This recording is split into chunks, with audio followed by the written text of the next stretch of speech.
हमेशा ब्रह्मचारी रहे हनुमान जी को करने पड़े थे 3 विवाह। हनुमान जी एक बाल ब्रह्मचारी और राम भक्त के रूप में पूजे जाते हैं, यह सभी जानते हैं। मगर क्या वे अविवाहित थे, यह शायद पूरी तरह सच नहीं है।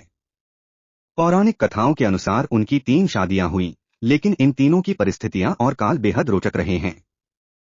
हनुमान जी एक बाल ब्रह्मचारी और राम भक्त के रूप में पूजे जाते हैं, यह सभी जानते हैं। मगर क्या वे अविवाहित थे, यह शायद पूरी तरह सच नहीं है। पौराणिक कथाओं के अनुसार उनकी 3 शादियां हुईं, लेकिन इन तीनों की परिस्थितियां और काल बेहद रोचक रहे हैं। इसकी पुष्टि कुछ मायनों में आंध्र प्रदेश के उसे मंदिर से भी होती है, जहां हनुमान जी की उनकी पत्नी समेत एक मूर्ति स्थापित की जा चुकी है। कहा जाता है कि इस मंदिर की इतनी मान्यता है कि कई जोड़े अपने वैवाहिक जीवन सुखमय बनाने के लिए यहां दर्शन को आते हैं। आज हम बताते हैं कि बाल ब्रह्मचारी रहे हनुमान जी के 3 विवाह क्यों और कैसे हुए। सूर्यदेव पुत्री सुरवचला। पराशर संहिता में बजरंगली की पहली पत्नी और सूर्य पुत्री सुवर्चला का उल्लेख है। कहा जाता है कि रुद्रावतार हनुमान जी सूर्य के शिष्य थे। ऐसे में सूर्यदेव को उन्हें 9 विद्याओं का ज्ञान देना था। 5 विद्याएं तो हनुमान जी सीख चुके थे, लेकिन बाकी 4 सिर्फ कोई विवाहित ही सीख सकता था।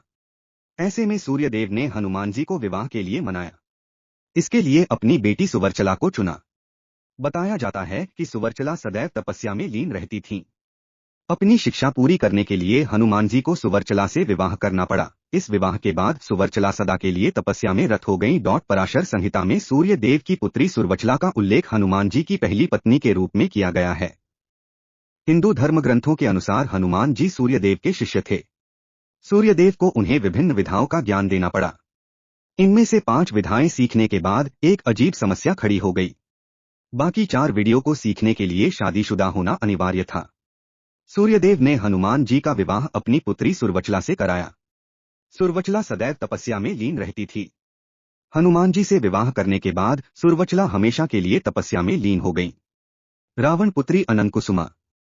पौंचरित के एक प्रसंग अनुसार रावण और वरुण देव के बीच युद्ध के दौरान वरुण देव की ओर से हनुमान रावण से लड़े और उसके सभी पुत्रों को बंदी बना लिया। कहा जाता है कि युद्ध में हार के बाद रावण ने अपनी दुहिता अनंतकुसुमा का विवाह हनुमान से कर दिया था। इस प्रसंग का उल्लेख शास्त्र पौंचरित में मिलता है कि सीताहरण के संदर्भ में खर दूषण वध का समाचार लेकर राक्षसदूत हनुमान की सभा में पहुंचा तो अंतपुर में शोक छा गया और अनंतकुसुमा मूर्छित हो गईं। पौंचरित के अनुसार रावण और वरुण देव के बीच में जब युद्ध हो रहा था तो वरुण देव की ओर से हनुमान जी ने भी रावण से युद्ध लड़ा और उसके सभी पुत्रों को बंदी बना लिया था। युद्ध में हारने के बाद रावण ने अपनी बेटी अनंतकुसुमा का विवाह हनुमान से कर दिया था। वरुण देव की पुत्री सत्यवती। रावण और वरुण देव के बीच हुए युद्ध में हनुमान ने ही प्रतिनिधि के तौर पर लड़कर वरुण को विजय दिलाई। इससे प्रसन्न होकर वरुण देव ने हनुमान जी का विवाह पुत्री सत्यवती से कर दिया। शास्त्रों में भले ही हनुमान जी के इन विवाहों का उल्लेख होता है, लेकिन ये तीनों विवाह विशेष परिस्थितियों में हुए।